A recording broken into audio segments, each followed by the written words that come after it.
Marcus Chen moved through the hospital corridors with the quiet efficiency of someone who had learned to make himself invisible. His orderly uniform, pristine despite the early morning hour, bore no indication of the steady hands that had once guided military helicopters through impossible conditions. Those hands now pushed wheelchairs and restocked supply closets, and that was exactly how he preferred it. The pediatric ward held a different energy at 6 in the morning. Softer somehow, as if the building itself was still waking up alongside the young patients within its walls.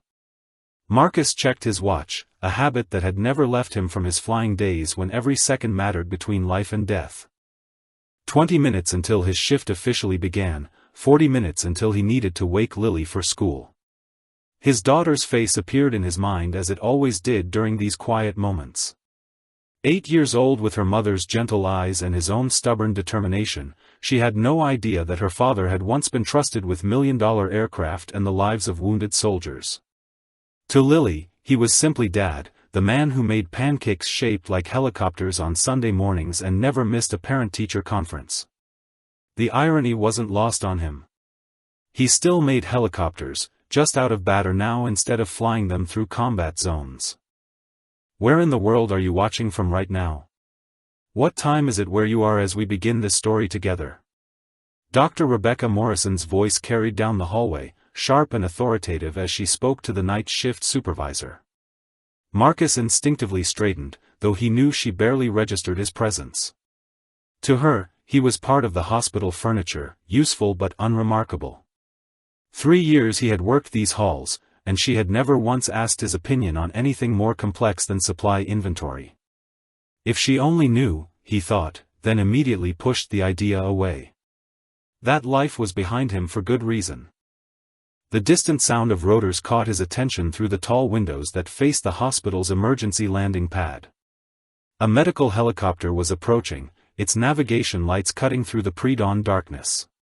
Marcus found himself tracking its approach pattern automatically, noting the slight deviation that suggested either inexperience or difficult conditions. His fingers tightened around the supply cart handle as muscle memory kicked in.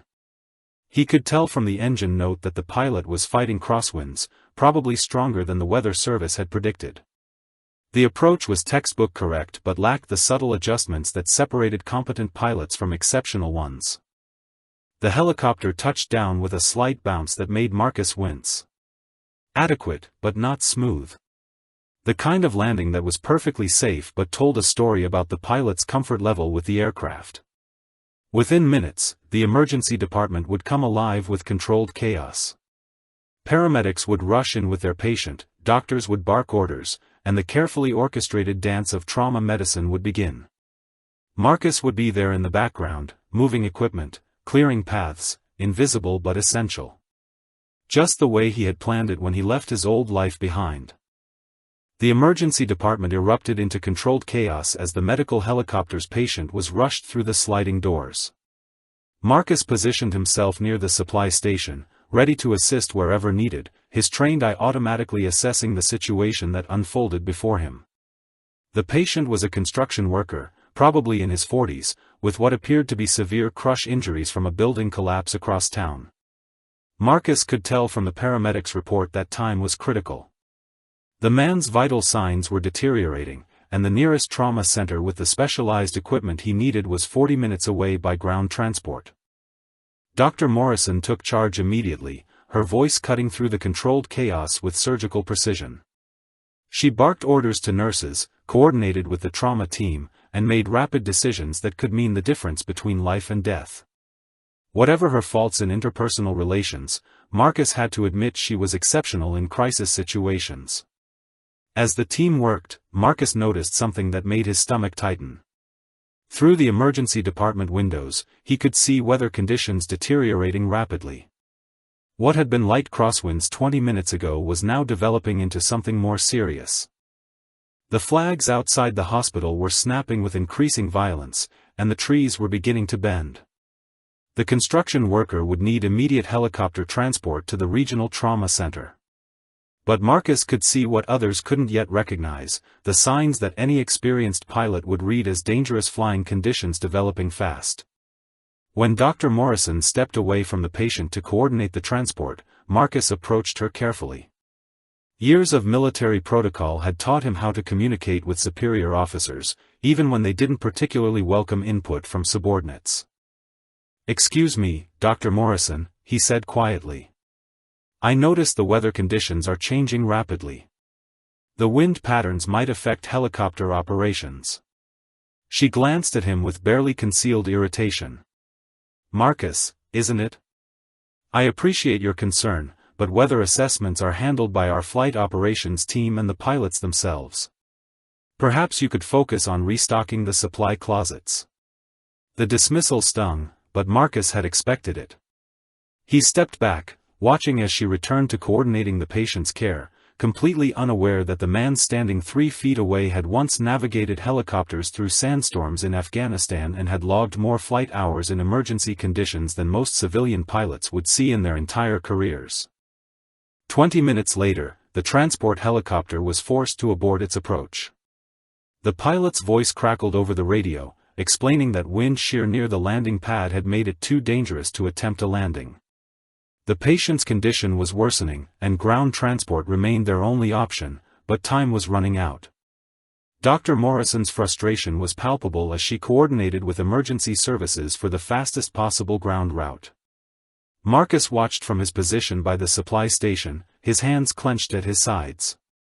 Every instinct he possessed was screaming that there had to be another way, that the right pilot with the right experience could still make that approach work. But he was just an orderly. His opinion didn't matter here, no matter how many lives he had once saved from behind the controls of aircraft far more complex than medical helicopters. The ambulance carrying the construction worker had barely cleared the hospital parking lot when the first wave of casualties from a multi-vehicle accident began arriving. Marcus watched through the emergency department windows as 3 ambulances pulled up simultaneously, their red and blue lights painting the early morning sky in urgent colors. Dr. Morrison immediately shifted into mass casualty protocol, her team spreading throughout the department to handle the influx of patients. Marcus moved with practiced efficiency, anticipating needs before they were voiced, clearing pathways and positioning equipment where it would be most accessible. The first patient was a teenage girl with a suspected spinal injury. As the paramedics transferred her to the trauma bay, Marcus noticed the subtle signs that others missed. Her breathing pattern suggested possible internal bleeding, and the way she held her left arm indicated a fracture that hadn't been immediately apparent to the EMTs. He positioned additional force supplies within easy reach of the trauma team, then quietly moved the portable X-ray machine closer to the bay. Dr. Morrison shot him a questioning look as she worked, but when she needed the equipment moments later, it was already in position. The second patient was an elderly man in severe respiratory distress. Marcus could see from his coloring and breathing pattern that he was developing pneumonia complications from chest trauma. Without being asked, he prepared the nebulizer equipment and positioned it where the respiratory therapist could access it immediately. Years of battlefield medicine had taught him to read the cascade of medical emergencies before they fully developed. In combat zones, anticipating the next medical crisis often meant the difference between saving a life and losing it. Those skills had never left him, even if he could no longer use them openly. The third patient proved to be the most challenging. A middle-aged woman with multiple trauma injuries who was conscious but going into shock. As Dr. Morrison worked to stabilize her, Marcus noticed something in the woman's medical bracelet that the team had missed in their initial assessment. She was diabetic, and her blood sugar levels were likely crashing alongside her blood pressure. The combination could be fatal if not addressed immediately. Marcus stepped closer to Dr. Morrison, waiting for a moment when he could speak without interrupting critical care. "Doctor," he said quietly, "her medical alert bracelet indicates diabetes. Her symptoms might be complicated by hypoglycemia." Dr. Morrison paused for just a moment, glancing at the bracelet she had overlooked in the chaos. She immediately ordered blood glucose testing, and when the results came back critically low, her expression showed grudging acknowledgement of Marcus's observation. "How did you notice that?" she asked as she administered glucose. "I just happened to see the bracelet when I was positioning equipment," Marcus replied, not mentioning that his trained eye had been performing medical assessments on all 3 patients from the moment they arrived. The woman's condition stabilized within minutes. Color returned to her face, and her breathing became less labored. It was a small victory in what was becoming a long morning, but Marcus felt the familiar satisfaction of knowing he had helped save a life, even if his contribution would go largely unrecognized. As the emergency department settled into a more manageable rhythm, Marcus returned to his supply duties, invisible once again among the medical equipment and busy staff. But Dr. Morrison's eyes followed him now with something that hadn't been there before. Not respect, not yet, but perhaps the beginning of curiosity about the quiet orderly who seemed to anticipate medical needs with unusual precision. By mid-morning, the emergency department had settled into an uneasy calm when the call came in that would change everything. Marcus was restocking trauma bay supplies when he heard Dr. Morrison's phone ring with the distinctive tone reserved for urgent medical transport requests. A 7-year-old boy had been critically injured in a playground accident across the city. Severe head trauma, possible internal bleeding, and deteriorating vital signs. The child needed immediate transport to the pediatric trauma center downtown, but the specialized equipment required meant helicopter transport was essential. Marcus felt his chest tighten as he listened to Dr. Morrison coordinate the evacuation. The boy was the same age as Lily had been when he made the decision to leave his military career behind. The same age as the Afghan child he had failed to save in his final mission, the memory that still haunted his dreams. The weather conditions had worsened significantly since the morning's aborted transport. Wind speeds were now gusting to dangerous levels, and the cloud ceiling was dropping rapidly. Marcus could see through the windows that the hospital's wind sock was whipping violently, indicating conditions that would challenge even the most experienced pilots. Dr. Morrison finished her call and immediately began preparing for the incoming patient. The helicopter was 15 minutes out, she announced to her team.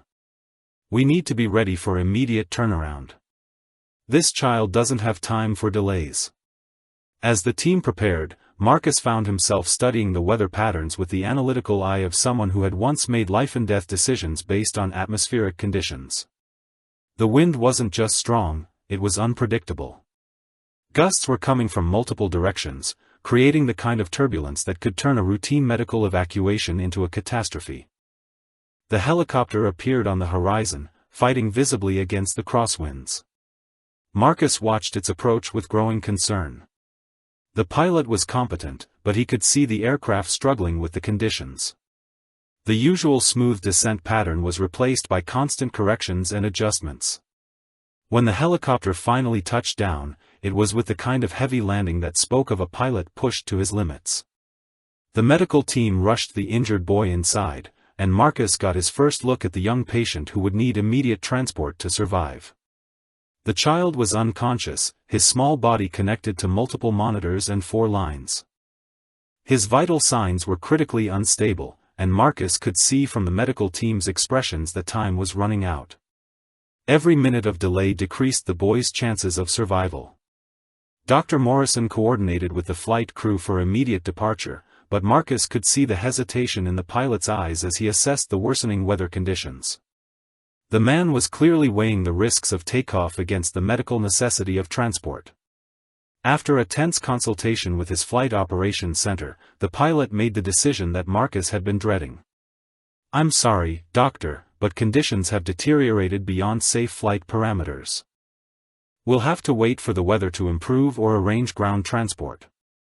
"The child doesn't have that kind of time," Dr. Morrison replied, her voice tight with controlled desperation. "There has to be another way."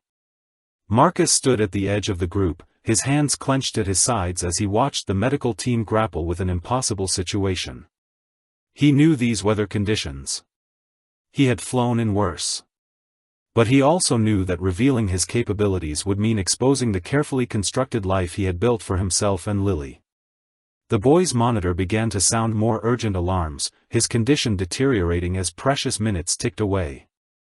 The child's condition was deteriorating rapidly when Marcus noticed James Patterson approaching the emergency department. The hospital CEO rarely appeared in the trauma unit unless something extraordinary was happening, and his presence now added another layer of tension to an already critical situation. Patterson was a man who commanded attention without demanding it. Tall and composed, he moved through the chaos with the kind of calm authority that came from years of making decisions under pressure. Marcus had seen him around the hospital but had never spoken with him directly.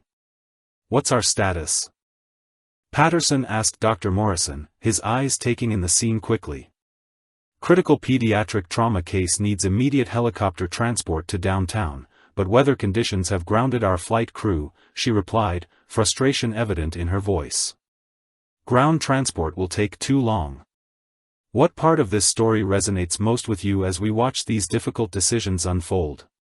Have you ever found yourself in a situation where you had knowledge that could help but weren't sure if you should speak up? Patterson studied the weather conditions through the windows, then turned his attention to the helicopter crew. "How experienced are you with challenging weather conditions?" The pilot, a competent man in his 40s, answered honestly. "I've got 15 years of medical transport experience, but these crosswinds are beyond what I'm comfortable handling with a critical patient on board. The liability is too high." Marcus found himself stepping closer to the group, drawn by an internal conflict he couldn't ignore. The boy on the stretcher looked so much like the children he had evacuated from combat zones, so much like the child he had failed to save in that final mission that had ended his military career. Patterson noticed his approach. "You're Marcus, right? You work the day shift here." "Yes, sir," Marcus replied, surprised that the CEO knew his name. "You've been watching the weather pretty intently. Any thoughts on the conditions?"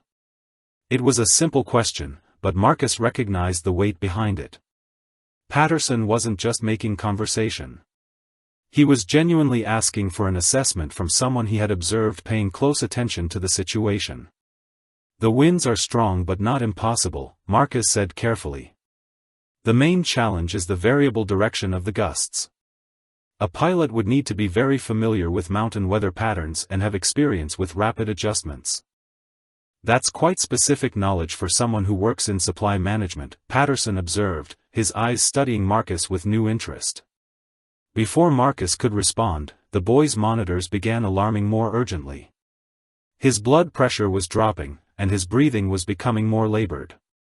Dr. Morrison worked frantically to stabilize him, but it was clear that without immediate surgical intervention at the trauma center, they were going to lose him.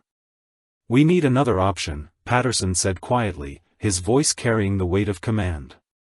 "Whatever it takes." Marcus felt the familiar tightness in his chest that came when lives hung in the balance and he possessed the skills to make a difference. For 3 years, he had successfully buried that part of himself, content to live quietly and provide a stable life for Lily. But watching this child slip away while knowing he could save him was tearing at everything he had built. The helicopter sat on the landing pad, its rotors still turning, waiting for a decision that might never come. The pilot was right to be cautious. The conditions were dangerous for someone without extensive experience in mountain weather flying. But Marcus knew these conditions. He had flown in worse during his military service, had navigated helicopters through sandstorms and combat zones where failure meant death for wounded soldiers depending on him. The boy's life was measured in minutes now, and Marcus was the only person in the room who could bridge the gap between what needed to happen and what was possible. Marcus took a deep breath and made the decision that would change everything. "Mr. Patterson," he said quietly, pulling the CEO aside from the group. "I need to tell you something that might sound impossible, but this child's life depends on it." Patterson's attention focused completely on Marcus, something in the orderly's tone commanding respect. "Go ahead." "I'm a licensed helicopter pilot with extensive experience in challenging weather conditions. Military background, over 2,000 flight hours, including medical evacuations in combat zones. I can fly that helicopter and get this child to the trauma center safely." The words hung in the air between them. Patterson's expression shifted from surprise to careful evaluation as he processed what Marcus had just revealed. Around them, the medical team continued working desperately to stabilize the dying child. "You're serious," Patterson said, not as a question but as a statement of recognition. Completely serious. That boy is going to die if we don't move him in the next 10 minutes, and I'm the only pilot in this building who has the experience to handle these conditions safely. Patterson looked at Marcus with new eyes, seeing past the hospital uniform to something deeper. Why are you working as an orderly if you have those qualifications? That's a conversation for later, sir. Right now, we need to focus on saving this child's life. Dr. Morrison had been listening from a few feet away, and she approached with obvious skepticism. This is insane, she said. We can't just hand over $1 million aircraft and a critical patient to someone because he claims to be a pilot. I understand your concerns, Marcus replied calmly. But I'm not claiming anything. I can provide my license number, my flight records, and references from my commanding officers. Or we can waste more time talking while that boy dies. Patterson studied Marcus for a long moment, then made his decision. What do you need from me? Access to the helicopter and permission to override the current flight crew's authority. I'll need the medical team to prepare the patient for immediate transport, and I'll need someone to call the trauma center and let them know we're coming in hot. Dr. Morrison stepped forward, her face tight with anger and disbelief. James, you cannot be seriously considering this. The liability alone could destroy the hospital. We don't know anything about this man's actual qualifications. We know he's been right about every medical assessment he's made today, Patterson replied. And we know that child is going to die if we don't do something different right now. Marcus was already moving toward the helicopter, his years of military training taking over. He performed a rapid but thorough pre-flight inspection, checking systems and controls with the practiced efficiency of someone who had once trusted these machines with his life and the lives of others. The original flight crew watched in amazement as Marcus's hands moved over the aircraft systems with obvious expertise. His movements were economical and precise, displaying a familiarity with helicopter operations that couldn't be faked. Sir, the original pilot said to Patterson, I don't know who this guy is, but he knows what he's doing. Those are the hands of someone who's flown a lot of hours. Dr. Morrison was still protesting when Marcus finished his inspection and signaled that the aircraft was ready. The boy's condition had deteriorated further, his vital signs barely registering on the monitors. We're out of time, Marcus said simply. Either we go now, or we watch this child die. Those are the only two options left. Marcus climbed into the pilot's seat with movements that spoke of countless hours in similar cockpits. His hands found the controls automatically, muscle memory taking over as he began the startup sequence that he could perform in his sleep. The familiar vibration of the aircraft coming to life under his command sent a surge of recognition through his body. Dr. Morrison and a flight nurse climbed into the passenger compartment with the unconscious child, their medical equipment secured for transport. Despite her objections to the plan, Dr. Morrison's professional dedication to her patient overrode her concerns about flying with an untested pilot. As Marcus completed his pre-flight checks, he could see Patterson watching from the emergency department windows. The CEO had taken an enormous risk in trusting him, and Marcus felt the weight of that responsibility settling over his shoulders like a familiar coat. The weather conditions were exactly as challenging as he had assessed. Wind gusts were hitting the aircraft from multiple directions, and visibility was reduced by low-hanging clouds that seemed to shift and swirl with each passing minute.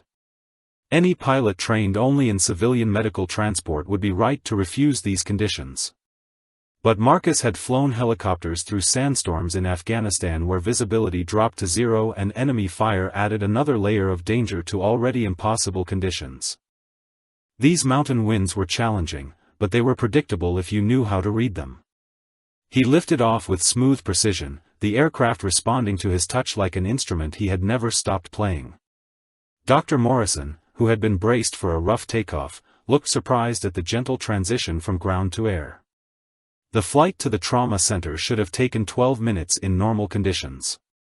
With the current weather, most pilots would have needed 20 minutes or more, assuming they could complete the flight at all. Marcus made it in 10.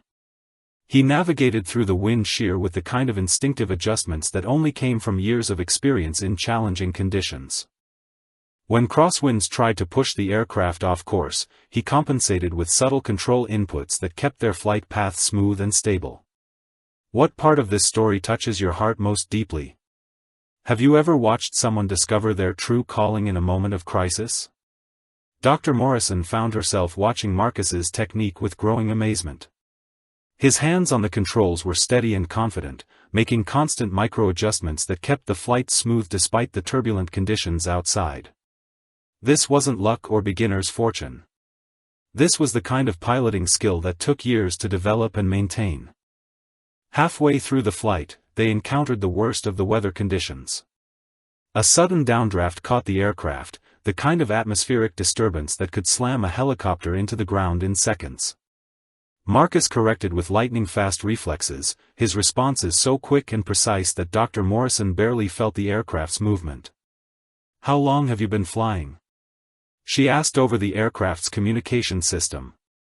15 years, Marcus replied, his attention never wavering from the controls. Started in the military, flew medical evacuations in 3 combat deployments. Why are you working as a hospital orderly? That's a long story, doctor. Right now, let's focus on getting your patient to the trauma center alive. The downtown trauma center appeared through the clouds ahead of them, its landing pad clearly marked and waiting. Marcus brought the aircraft down through the turbulent air with the same smooth precision he had demonstrated throughout the flight. As they touched down, Dr. Morrison realized she had just witnessed something extraordinary. The quiet man who had spent 3 years restocking supply closets and pushing wheelchairs was one of the most skilled pilots she had ever flown with. The trauma team at the downtown medical center was waiting as Marcus set the helicopter down with textbook precision. Dr. Morrison and the flight nurse immediately transferred the young patient, his vital signs still critical but stable thanks to the rapid transport that had shaved precious minutes off what could have been a fatal delay. As the medical team rushed the child into surgery, Marcus began his post-flight procedures with the same methodical attention to detail he had shown throughout the emergency. He was shutting down the aircraft systems when his radio crackled with an urgent transmission. All units, we have a reported helicopter crash approximately 2 miles northeast of City General Hospital. Multiple casualties, emergency response teams dispatched. Any available aircraft in the area please respond immediately. Marcus felt his blood turn cold. The coordinates being broadcast were frighteningly close to Lily's school. He grabbed the radio with hands that were suddenly less steady than they had been during the entire medical evacuation. "This is Medical Helicopter 7 Fornan responding. What's the nature of the crash and casualty count?" The dispatcher's voice carried the controlled urgency of someone managing multiple emergencies simultaneously. "We have reports of a civilian helicopter that went down in severe weather conditions. Initial reports suggest the aircraft was carrying a family of 4, including 2 children. Weather conditions are preventing ground units from reaching the crash site." Dr. Morrison, who had been coordinating the handoff of their patient to the trauma team, heard the transmission and rushed back to Marcus. "We have to respond," she said without hesitation. "If there are survivors, every minute counts." Marcus was already restarting the aircraft systems, his training overriding the personal fear that was clawing at his chest. The crash site was close enough to Lily's school that he needed to know what was happening, needed to help if there were children involved. The weather conditions that had challenged their medical transport were even worse now. As they lifted off from the trauma center, Marcus could see that visibility had deteriorated further and the wind patterns were becoming increasingly unpredictable. They reached the crash coordinates within minutes, and Marcus felt his heart sink at what they found. A small civilian helicopter had gone down in a heavily wooded area, its wreckage scattered across a steep hillside that would be almost impossible for ground rescue teams to access in these conditions. But something else caught his attention that made his blood run even colder. Through the trees, barely visible in the swirling mist and rain, he could see movement near the wreckage. Someone had survived the crash, but they appeared to be trapped in the twisted metal of the aircraft. Dr. Morrison was scanning the scene with binoculars, her medical training helping her assess the situation from above. "I can see at least one survivor," she reported. "Looks like a small figure, possibly a child, but they're pinned in the wreckage. The aircraft is partially suspended against a tree, and it looks unstable. Marcus studied the terrain below with the analytical eye of someone who had performed countless combat rescues in impossible conditions. The hillside was too steep and unstable for a safe landing, and the trees were too dense for a standard rescue approach. But there was another option, one that would require him to use skills he hadn't employed since his final military mission. The mission that had ended with a child's death and his own decision to never fly rescue operations again. The trapped figure below moved weakly, and Marcus realized they were running out of time. Whatever had happened in his past, whatever reasons he had for leaving his military career behind, none of that mattered now. A child was trapped and dying, and he was the only person in position to help. Marcus positioned the helicopter in a hover above the crash site, fighting against wind gusts that threatened to slam them into the surrounding trees.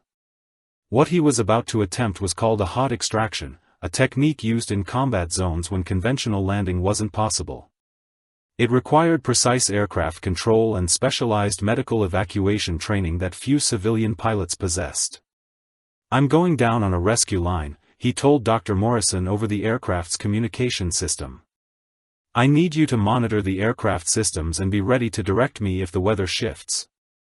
Dr. Morrison stared at him in disbelief. "You can't be serious. In these conditions, with this wind, that's suicide." "Maybe," Marcus replied, already checking the rescue harness and medical equipment they would need. "But that child down there is definitely going to die if we don't try." He attached himself to the rescue line with movements that spoke of extensive training in high-risk extraction procedures. As he prepared to descend, memories of his final military mission threatened to overwhelm him. The Afghan child he had failed to save, the impossible weather conditions, the split-second decision that had haunted him for 3 years. But this time would be different. It had to be. Marcus rappelled down through the swirling wind and rain, his body spinning as gusts caught him and slammed him against tree branches. The descent that should have taken 30 seconds stretched into 2 agonizing minutes as he fought to control his movement toward the wreckage below. When he reached the crashed helicopter, he found what he had feared. A young girl, probably 8 years old, was pinned beneath a section of the aircraft's twisted frame. She was conscious but barely, her breathing shallow and her face pale with shock and blood loss. "Hey there, sweetheart," Marcus said gently, his voice carrying the calm authority that had once reassured wounded soldiers in far worse conditions. "My name is Marcus, and I'm here to get you out of here." The girl's eyes focused on him with difficulty. "My parents," she whispered. "Where are my parents?" Marcus could see the bodies of the adult passengers, but he kept his voice steady and reassuring. "Right now, I need to focus on taking care of you, okay? Can you tell me your name?" "Sarah," she replied weakly. "It hurts." "I know it does, Sarah. But I'm going to get you out of here and take you somewhere safe where the doctors can make the hurt go away." Working in the cramped space of the wreckage, Marcus used his combat medical training to assess her injuries. She had significant trauma to her left leg and possible internal bleeding, but nothing that couldn't be stabilized for transport if he could free her from the twisted metal. Using tools from his rescue kit, Marcus began the delicate process of cutting away the aircraft debris that had trapped the child. Every few seconds, he had to pause as wind gusts rocked the wreckage against the tree that was supporting it. The entire structure was unstable and could collapse at any moment. Above them, Dr. Morrison fought to keep the helicopter steady in the deteriorating weather conditions. Her voice crackled through his radio, urgent with concern. "Marcus, the weather is getting worse. We need to move fast." "Almost there," he replied, continuing his methodical work to free the trapped child. His hands moved with the precision of someone who had performed similar rescues under enemy fire, but his heart was pounding with memories of the child he hadn't been able to save 3 years ago. This time would be different. This time, he would bring her home alive. With Sarah finally freed from the wreckage, Marcus carefully secured her in the rescue harness, his movements gentle despite the urgency of their situation. The child was drifting in and out of consciousness, her small body trembling from shock and cold rain that continued to fall through the forest canopy above them. "You're doing great, Sarah," Marcus whispered as he checked her medical stabilization one final time. "We're going to fly up to my friend Dr. Morrison now, and then we're going to get you to the hospital where they can take really good care of you." The ascent through the storm-tossed trees was the most challenging part of the rescue. Marcus held Sarah against his chest, using his body to shield her from branches and debris as the rescue line carried them upward through the swirling wind. Every gust threatened to slam them into the surrounding trees, but his years of combat experience guided him through the dangerous ascent. Dr. Morrison had the aircraft's side door open and ready when they reached the helicopter. She immediately began medical assessment of the injured child while Marcus secured himself back into the pilot seat, his hands finding the controls with renewed determination. If this story is touching your heart, we'd love to know where you're listening from around the world. Your connection to these moments of human courage means everything to us. Sarah's vital signs were weak but stable as Marcus lifted the helicopter away from the crash site. The flight back to the hospital would be even more challenging than their original journey, as the weather conditions had continued to deteriorate during the rescue operation. But something had changed in Marcus during those moments in the wreckage with Sarah. The guilt and trauma that had driven him away from rescue flying 3 years ago had been replaced by a renewed sense of purpose.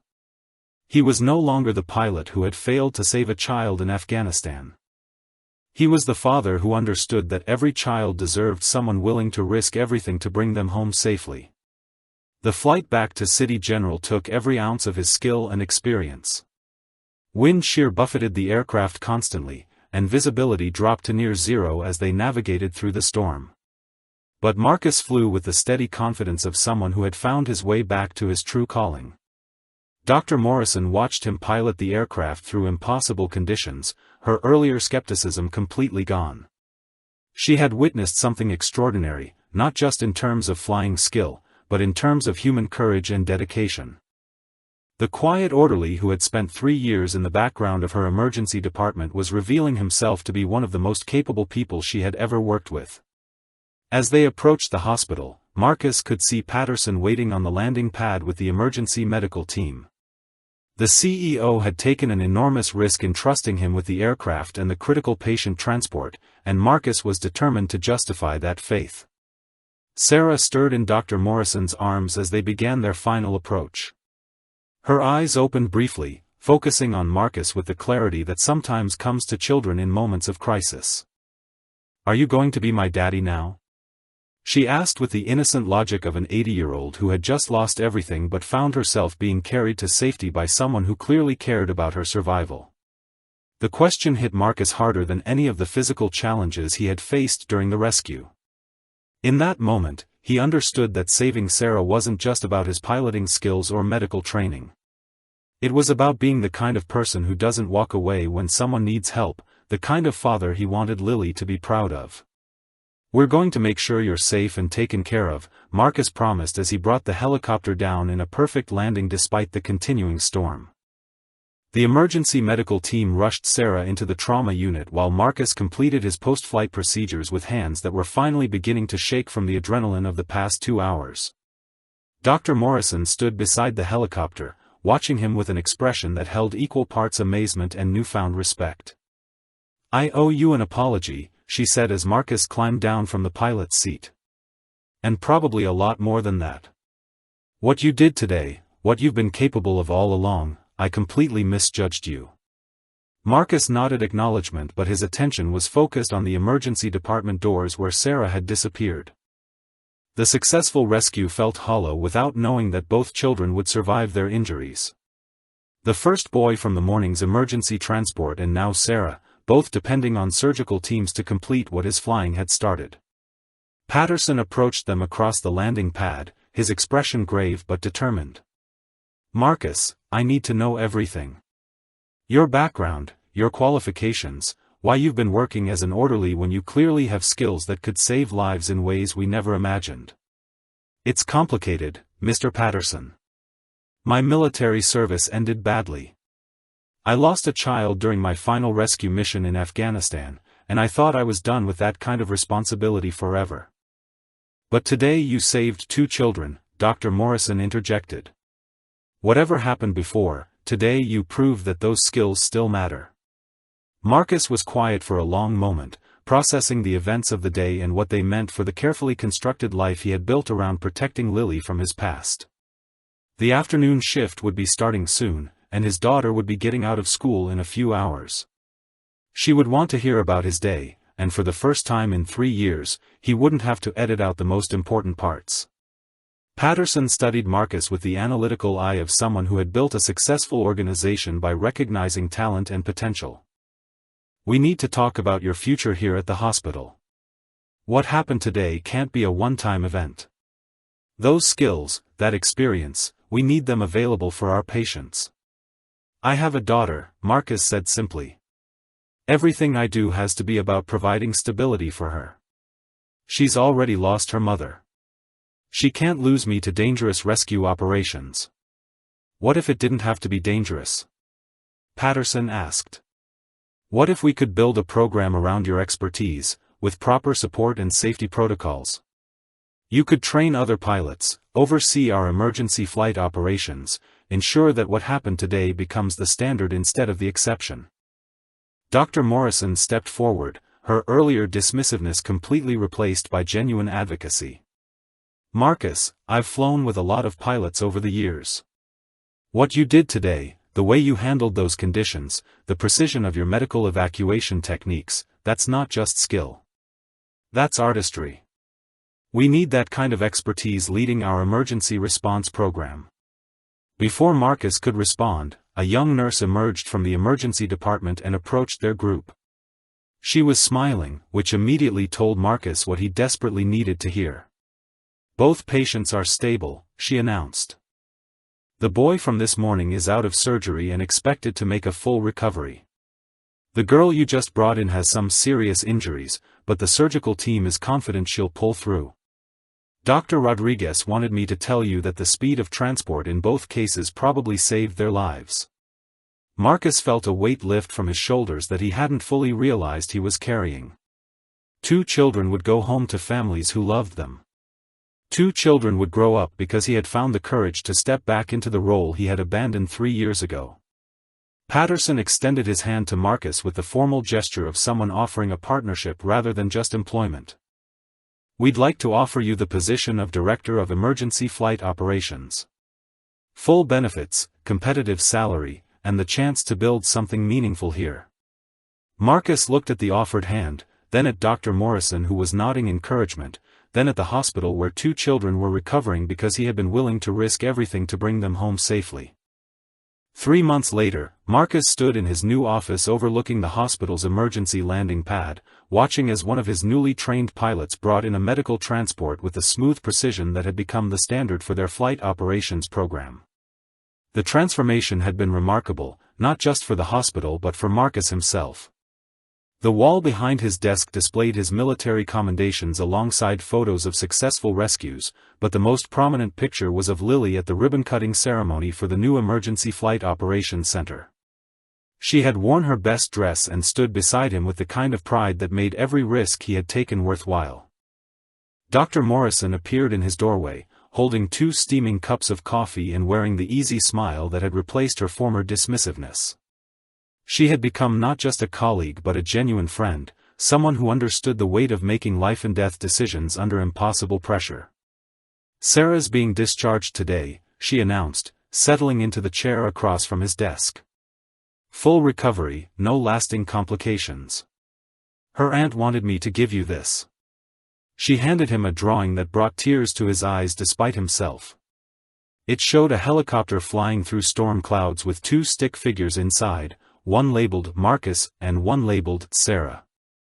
At the bottom, in careful 80-year-old handwriting, were the words, "Thank you for bringing me home." Patterson knocked on the open door frame, his presence still commanding attention but now familiar and welcome. "Got a minute?" he asked. "I wanted to give you the latest statistics on our flight program." Marcus gestured for him to join them, curious about the numbers that would quantify what felt like immeasurable progress. In the 3 months since he had taken over flight operations, they had reduced emergency transport times by 40% and achieved a perfect safety record despite handling increasingly challenging cases. 23 successful medical evacuations, Patterson announced with satisfaction. 15 of those in weather conditions that would have grounded our previous flight crews. The board is so impressed they're talking about expanding the program to serve 3 additional hospitals in the region. If this story has touched your heart and reminded you that everyone has hidden strengths waiting to be discovered, we'd love to hear from you. Subscribe to join our community of people who believe in second chances and the courage to step forward when others need us most. Marcus looked out at the helicopter pad where 2 aircraft now sat ready for emergency deployment. The program he had built was saving lives on a regular basis, but more importantly, it was providing other pilots with the advanced training and support systems that made dangerous rescues manageable rather than foolhardy. His radio crackled with an incoming emergency call, and Marcus felt the familiar surge of purposeful energy that came with knowing his skills were needed. But now that energy was tempered with the wisdom that came from understanding the difference between reckless heroism and calculated courage. The call was for a mountain rescue, challenging terrain and marginal weather conditions. Exactly the kind of situation that had once ended his military career in failure and guilt. As he prepared to respond, Marcus thought about the choices that had brought him to this moment, the 3 years of hiding that had been necessary for healing, and the day when crisis had demanded that he step back into the light. He grabbed his flight jacket and headed for the door, pausing only to look at Sarah's drawing one more time. Dr. Morrison and Patterson watched him go with the confidence of people who had witnessed someone find their way home to their true calling.